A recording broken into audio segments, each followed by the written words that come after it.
বিশ্বৰ ছন্দে ছন্দে মহানন্দে আনন্দে নাচা নাচা তমোহৰ দেও নাচা। সুপ্ৰভাত সকলোলৈকে।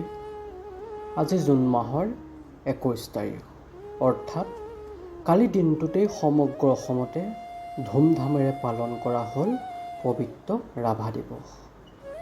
এই ৰাভা দিৱসৰ ওপৰতে সংগতি ৰাখি দুই একাষাৰ মনৰ কথা কম বুলি আগবাঢ়িছোঁ। মহাপুৰুষৰ চানেকিয়ে জীৱনৰ আমিও কৰিব পাৰোঁ জীৱন গঢ়িত, অভিনয় শেষ হ'লে আয়ুবেলি মাৰ গ'লে থৈ যাব পাৰোঁ খোজ সময়ৰ বালিত। এনেদৰেই সময়ৰ বালিত খোজ থৈ যোৱা তথা অসমীয়া সাহিত্য সংস্কৃতিৰ অন্যতম কাণ্ডাৰী পুৰুষজনেই আছিল বিষ্ণুপ্ৰসাদ ৰাভা। আধুনিক অসমীয়া কৃষ্টি সংস্কৃতিৰ প্ৰাণ প্ৰতিষ্ঠাতা ৰাভাদেৱ প্ৰকৃতাৰ্থত আছিল এক জাতীয় সত্তা, যি সত্তাই অসমীয়া জাতিটোক বিশ্বৰ আগত সগৌৰৱে থিয় কৰাত উল্লেখযোগ্য ভূমিকা পালন কৰি আহিছে। ৰাভাদেৱ আছিল বৈপ্লৱিক চিন্তাধাৰাৰে পৰিপুষ্ট আৰু চহা গাঁৱলীয়া লোক।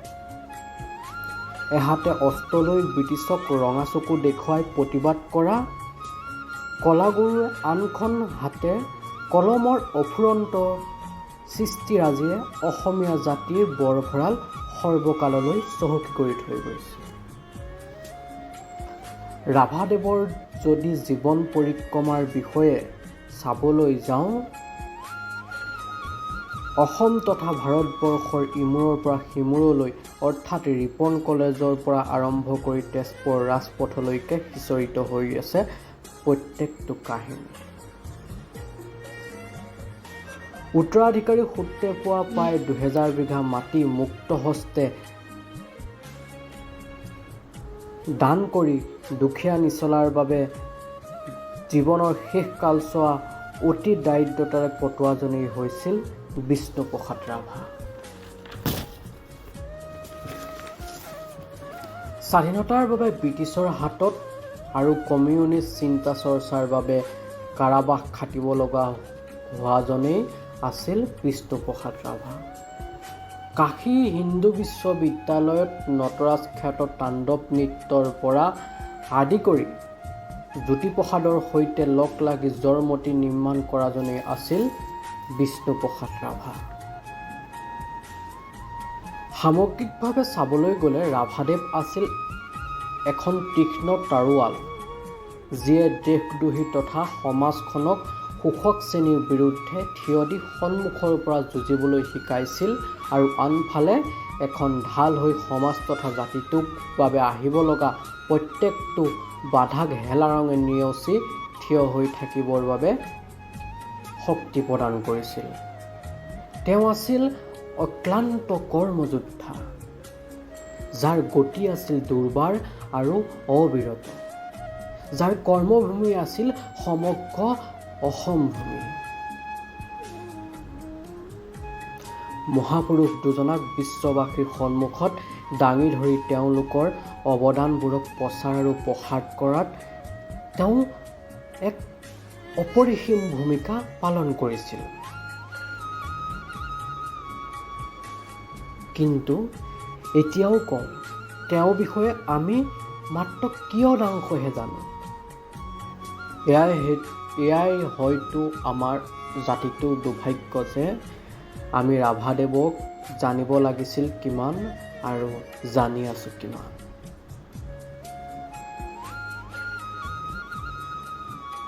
আৰু যিমানখিনি জানিছোঁ সেইখিনি জানো অন্তৰৰ পৰা তথা হৃদয়ংগম কৰিব পাৰিছোঁ নে তেওঁ আদৰ্শ আৰু কৰ্মৰাজিক স্বীকৃতি দিব পাৰিছোঁ, নে অকল 20 জুনতেই সীমাবদ্ধ হৈ ৰ'ব ৰাভাদেৱ আৰু ৰাভাদেৱৰ অৱদানবোৰ। তেওঁ গোৱা গীতসমূহক প্ৰকৃতপক্ষে অনুধাৱন কৰিব পাৰিছোঁ জানো? লগন উকলি গ'ল তেওঁ যে নহ'ল কোৱা, মনৰ কথাটি মোৰ হিয়াৰ গুপুতে থোৱা। কিমান গভীৰ প্ৰেমিক হ'লে ক'ব পাৰে এনেদৰে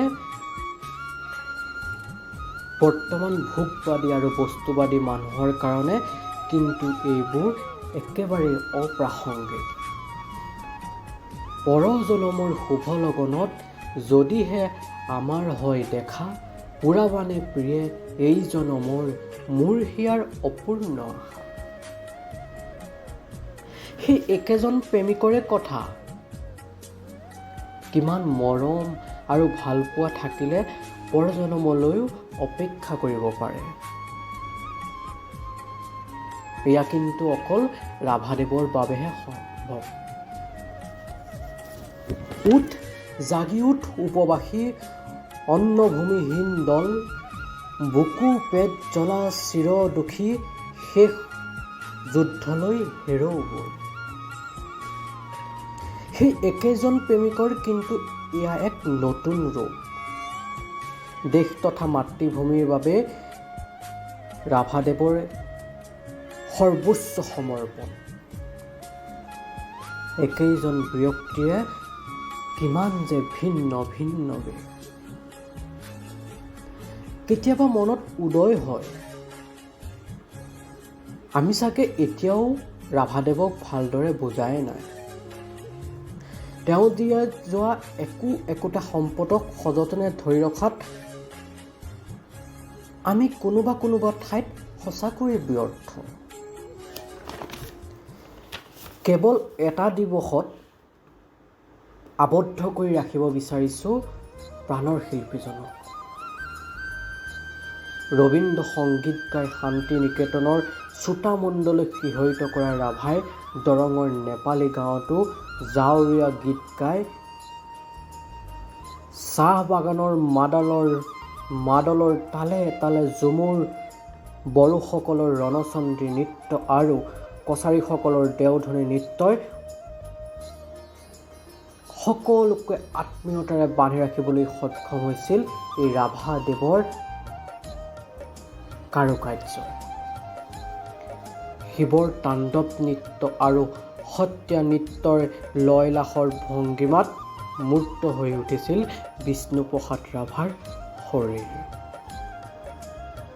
জয়মতীৰ পৰা চিৰাজলৈ অভিনয়ে দৰ্শকৰ মন জয় কৰিছিল। বাণ ৰংমঞ্চ কঁপাই তোলা কণ্ঠ আছিল ৰাভাদেৱৰ। এনে এজন শিল্পীক মাত্ৰ আমি এটা দিন বা এখন কবিতা আবৃত্তি প্ৰতিযোগিতা আৰু এখন ৰাভা সংগীতৰ প্ৰতিযোগিতাৰে সমাপ্ত কৰিব বিচাৰি কিমান দূৰ গ্ৰহণযোগ্য। হয়তো এয়াই আমি আৰু আমাৰ সমাজ।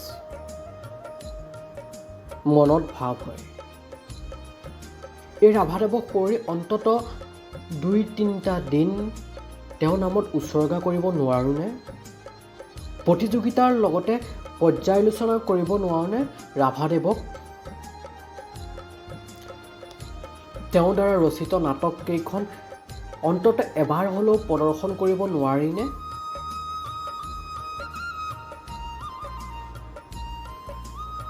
অকল পাতিব লাগে বাবে দিৱসটো উদযাপন কৰিলেই হয়নে?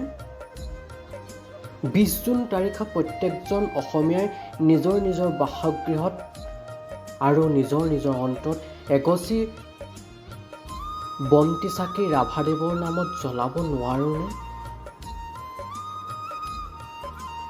ইমান কোনো সন্মান আমি প্ৰিয় শিল্পীগৰাকীক যাচিব নোৱাৰিমনে? কাৰণ বন্তিৰ আভাৰে সদায় প্ৰজ্বলিত কৰি ৰাখিব বিচাৰোঁ আমাৰ চিৰস্মৰণীয় ৰাভাদেৱক। এয়াই আমাৰ কাম্য। যেনেদৰে আমি গ্ৰীষ্মকালীন আৰু শীতকালীন বিভিন্ন কৰ্মশালাসমূহ পাতোঁ, তেনেকৈ ৰাভাদেৱৰ ওপৰতো অন্তত এখন কৰ্মশালা প্ৰত্যেক বছৰে আয়োজন কৰিব নোৱাৰোঁনে? ইয়াৰ জৰিয়তে হয়তো উঠি অহা প্ৰজন্মই উমান পাব ৰাভাদেৱৰ কৃষ্টি সংস্কৃতি। ৰাভাদেৱক বিচৰা এখন মঞ্চ বিচাৰি পাব উঠি অহা নৱপ্ৰজন্মই। তেতিয়া হয়তো বুকু ফুন্দাই মূৰ দাঙি থিয় হৈ ক'ব পাৰিম, আমি ৰাভাৰ দেশৰ সন্তান, যিয়ে বিদ্ৰোহৰ অগ্নিও সহিব পাৰে আৰু কলম তুলি লৈ শিল্পী সত্তাৰ পৰিচয় দিব পাৰে। এনেদৰে কৈ থাকিলে হয়তো গোটেই ৰাতিটো কৈও ৰাভাদেৱৰ বিষয়ে শেষেই কৰিব নোৱাৰিম। সেয়েহে তেওঁ এজন সহকৰ্মীৰ ভাষাৰেই এই ক'বলগীয়া দুআষাৰ আজিলৈ সামৰিব বিচাৰিছোঁ। ৰাভা আছিল এজন পৰিব্ৰাজক। পৰিব্ৰাজনেই আছিল তেওঁৰ জীৱনৰ প্ৰকৃত ছবি। শিল্পৰ পৰা বিদ্ৰোহলৈ, গানৰ পৰা ষ্টেন গানলৈ, গান্ধীৰ পৰা মাৰ্ক্সলৈ, ডিমাপুৰৰ পৰা মধুপুৰলৈ, মঞ্চৰ পৰা জনগণৰ মাজলৈ, স্বাচ্ছন্দ্যৰ পৰা দাৰিদ্ৰলৈ আৰু লোকালয়ৰ পৰা অজ্ঞাতবাসলৈ তেওঁ এই যাত্ৰা সদায় চিৰস্মৰণীয়।